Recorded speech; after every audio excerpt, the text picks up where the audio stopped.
Hi guys, ഇന്ന് ഞാൻ എല്ലാ പേർക്കുമായി ഒരു ഫ്ലവർ ഷോയാണ് അവതരിപ്പിക്കാൻ പോകുന്നത്. പത്തനംതിട്ട ജില്ലയിലെ തിരുവല്ലയിൽ നടന്ന ഫ്ലവർ ഷോയാണിത്. എല്ലാ വർഷവും ഫെബ്രുവരി മാസത്തിലാണ് ഇത് നടത്തുന്നത്.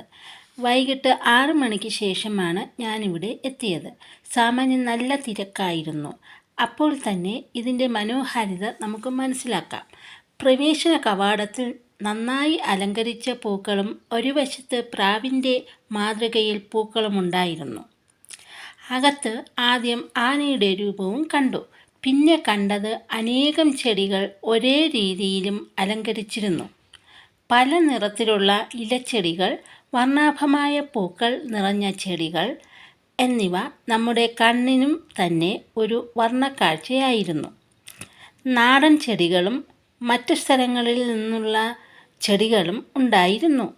കണ്ണിനു വിരുന്നേകി ലില്ലി, കോളാമ്പി, ചെത്തി, ചെമ്പകം, കനകാംബരം, ജെറാനിയം, വെൻസിൽ, മെലസ്റ്റോമ, കോഴിവാലൻ, ഡാലിയ, പത്തുമണി, ആന്തൂറിയം, സൂര്യകാന്തി, ശംഖുപുഷ്പം, അഡീനിയം,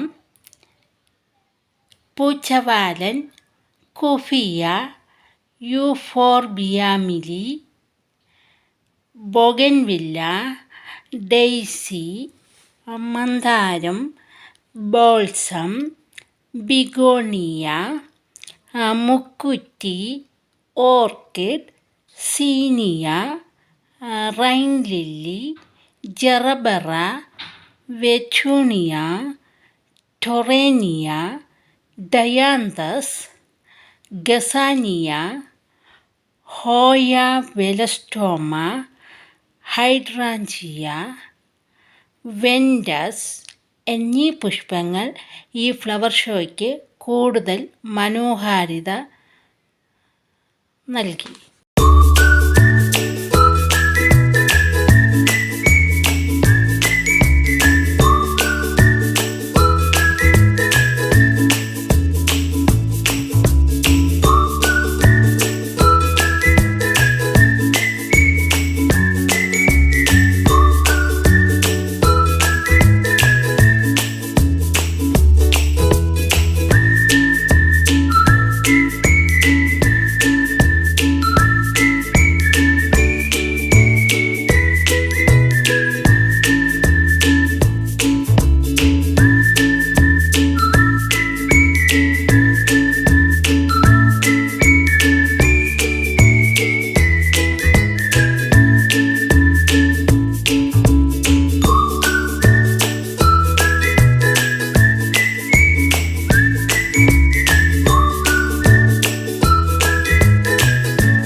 ഇതിനു പുറമെ കുഞ്ഞുങ്ങളുടെ കളിക്കോപ്പുകൾ, പലതരത്തിലുള്ള മുത്തുമാലകൾ, കമ്മലുകൾ, പേനകൾ, അതുപോലെ തന്നെ വീട്ടാവശ്യങ്ങൾക്കുള്ള പാത്രങ്ങൾ, മറ്റുള്ള അടുക്കള സാധനങ്ങൾ, അരിപ്പകൾ, പലതരത്തിലുള്ള കത്തികൾ, പല മാതൃകയിലുള്ള ഭരണികൾ, പലതരത്തിലുള്ള കപ്പുകൾ, വേറൊരിടത്ത് കണ്ണാടികൾ, പാദരക്ഷകൾ എന്നിവയും കണ്ടു.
അതിനുശേഷം മധുരതരമായ ഹൽവകൾ കണ്ടു. പല ഫ്ലേവറിലുള്ളവയാണ് അവയെല്ലാം.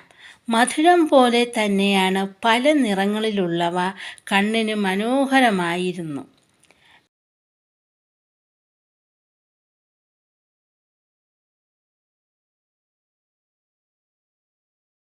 പിന്നെ കണ്ടത് പ്രവചനങ്ങൾക്കപ്പുറമാണ്.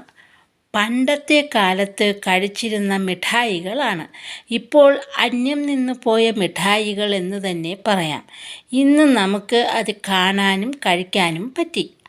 അതിനുശേഷം കണ്ടത് പലതരത്തിലുള്ള പലഹാരങ്ങളാണ്. മധുരമുള്ളതും എരിവുള്ളതുമായ എല്ലാ പലഹാരങ്ങളും ആസ്വദിച്ചു തന്നെ കഴിച്ചു. ശേഷം കണ്ടത് നമ്മുടെ മാത്രം സമ്പത്തായ കുരുമുളക്, ഏലയ്ക്ക, പെരിഞ്ചീരകം, പട്ട, ഗ്രാമ്പൂ തുടങ്ങിയ അനേകം സുഗന്ധവ്യഞ്ജനങ്ങളാണ്. ഏറ്റവും ഒടുവിൽ കണ്ടത് ഭക്ഷണപ്പുരയാണ്.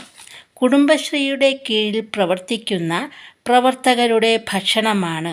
നാവിൽ കൊതിയൂറുന്ന വിഭവങ്ങൾ കഴിച്ച് ഇറങ്ങിയപ്പോഴേക്കും സ്റ്റേജിൽ അനൗൺസ്മെൻ്റ് കേട്ടു. പ്രശസ്തമായ പളിയ നൃത്തം. ഇത് തിരുവല്ല SES സ്കൂളിലെ കുട്ടികളാണ് അവതരിപ്പിച്ചത്. പളിയ നൃത്തവും കണ്ട് തൃപ്തിയോടെ അടുത്ത വർഷത്തെ ഫ്ലവർ ഷോയ്ക്ക് തയ്യാറെടുത്ത് മധുരതരമായ ഓർമ്മകളും മനസ്സിൽ ചാലിച്ച് അവിടെ നിന്നും സന്തോഷത്തോടെ യാത്രയായി.